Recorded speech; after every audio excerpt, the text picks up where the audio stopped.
Hi there, my fellow YouTubians. Today is Saturday, and I just got done sitting through two viewings of the third in my consecutive contest, the third film that was submitted to me as a title that I might enjoy after two back-to-back viewings.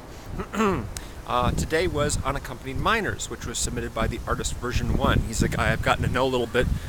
He is part of the collab Final Cuts with V. Rose Be Happy, who does the director series with me.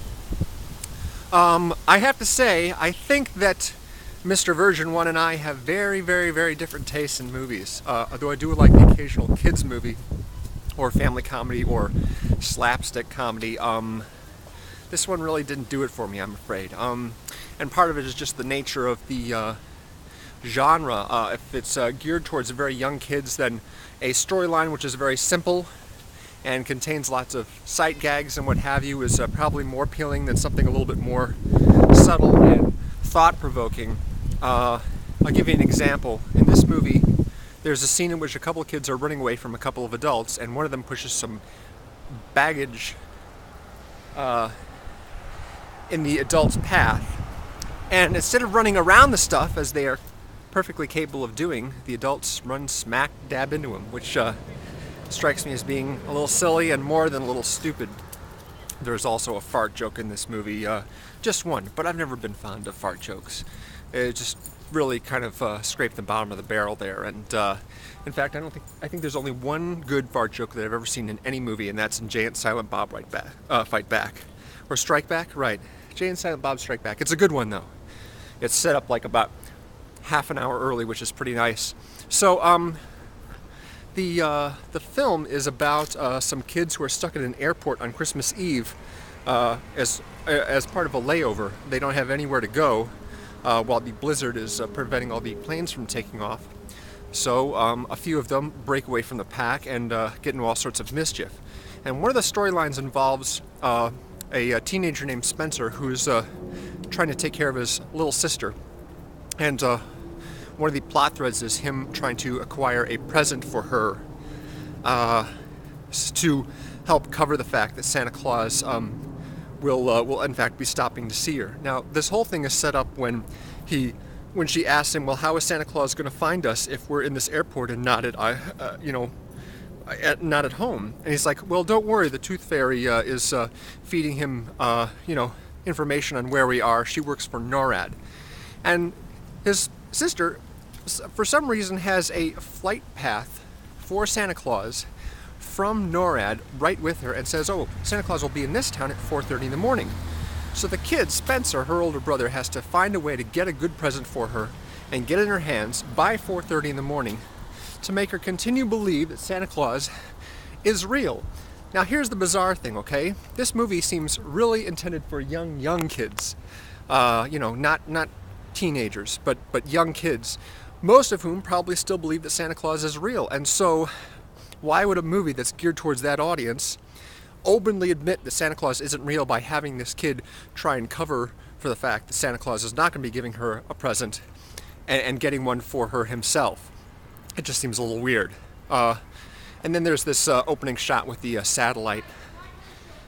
So it seems a little confused as to exactly what kind of message is supposed to be getting across. All in all, I thought, some of it was clever, some of it was fun, most of it was just really silly and broad. The characters all kind of caricatures, I suppose. You've got a young Jesse Eisenberg type and a young Jonah Hill type and a young, like Jenna Malone's younger sister. Her character even has a last name Malone. And then you've got a little kid who's like Urkel or something like that, who's like super uptight, but he likes jazz too. It's really very strange. And a second viewing really did not add a whole lot to the experience other than simply clarify a couple of plot points, which were pretty vague as is. Lewis Black plays their adversary, the adult who they have to contend with, the head of passenger relations, and he is very upset about missing his Hawaiian vacation, but for some reason he sticks around to work anyway. I don't get that at all. It doesn't make a lot of sense. So unfortunately, I'm not real big on this movie. Sorry. So 1999. 1999, I want to talk a little bit about some of the movies I saw then. Lots of really exciting movies came out in 99. Magnolia, Three Kings, Fight Club, Election, Run Lola Run, Blair Witch Project, not to mention The Matrix and The Mummy. Plus The Phantom Menace, of course. My favorite movies that came out that year were, Blair Witch Project was very good, but didn't quite make my top 5. That would go to Being John Malkovich, which is directed by Spike Jonze, who did Where the Wild Things Are, an adaptation. That's a really fun movie. Charlie Kaufman's the writer of it. He went on to do Eternal Sunshine of the Spotless Mind, which is excellent, and a couple other really interesting films. John Cusack and Catherine Keener and Cameron Diaz are a few characters, sort of, white-collar drudgery types who find a portal in an office that leads directly into the brain of a character actor named John Malkovich, who is a real person and who shows up in the movie playing a slightly fictionalized version of himself. It's a pretty crazy movie, and it's a lot of fun. My number 4 pick for that year was The Talented Mr. Ripley. Matt Damon plays Tom Ripley, who is the protagonist of a number of novels by a writer named Patricia Highsmith. And the other main players in it are Gwyneth Paltrow, Jude Law, and Philip Seymour Hoffman.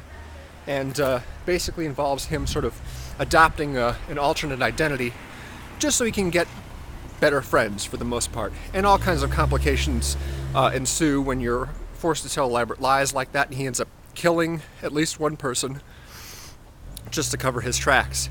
Really good movie. It's directed by Anthony Minghella. He did The English Patient, but I like this movie a lot more. I also quite liked American Beauty, which won Best Picture, Best Director, and Best Actor that year for Kevin Spacey. It's directed by Sam Mendes, who recently did Away We Go, Road to Perdition, Jarhead, which is also quite good. That's, of course, about Kevin Spacey and Annette Bening. They're a couple in the suburbs, which is actually supposed to be the suburbs where I grew up, considering the similar area code on the telephone numbers. I used to rank this movie at number 1 for the year, but I'm not as big on it now. I've sort of loved it less. But it's still really well written and funny and worth taking a look at. My number 2 movie that year was The Limey, another Soderbergh movie. He did one of my favorite movies of '98, the previous year, Out of Sight. And he takes his editing style a little bit farther, much more impressionistic. This is a movie about a ex-criminal, an ex-convict from England, played by Terence Stamp, who comes to the United States to find the guys who he believes are responsible for the death of his young daughter. The editing style in this is really, really strange and eclectic. I don't know if you've ever heard of a French movie called Last Year at Marienbad, but this is a movie which came out in the 60s and has a very unusual editing style. There are a lot of scenes which are broken up into really sort of tiny fragments, and you only get a little bit of each. Soderbergh does something a little interesting here. He will take a conversation and divide it up into a number of different locations and shoot them all in all these different locations, shoot the whole conversation, but then he'll cross-cut between the different locations, even though it's one single conversation. It's like he couldn't make up his mind about which location to use for the conversation itself, so he just threw them all in there. And that could come off as really dumb, but actually it's really, really great. And it's one of my favorite movies by him. Terence Stamp, as I said, is in it. Peter Fonda is also in it, and Leslie Ann Warren. And my number 1 favorite movie of that year was The Iron Giant, which is an animated movie that Brad Bird did before he started working for Pixar. And it's about a robot. It's set in the 50s, and it's about a robot, a giant robot from space, that comes to Earth and meets a boy and makes friends with him, kind of like E.T., only not with a little waddling alien, but a giant robot equipped with missiles and all kinds of death rays and everything like that. It's a terrific movie. I've only actually seen the movie one time, which is kind of unusual for a movie that I like best out of all in the year, but I've sort of, my affection for it has grown somewhat. I really ought to check it out again sometime, because it is good. Anyway, that is 99. I'm making this kind of on the go here, because I'm doing a lot of different stuff today. But I'll see you tomorrow. Take it easy.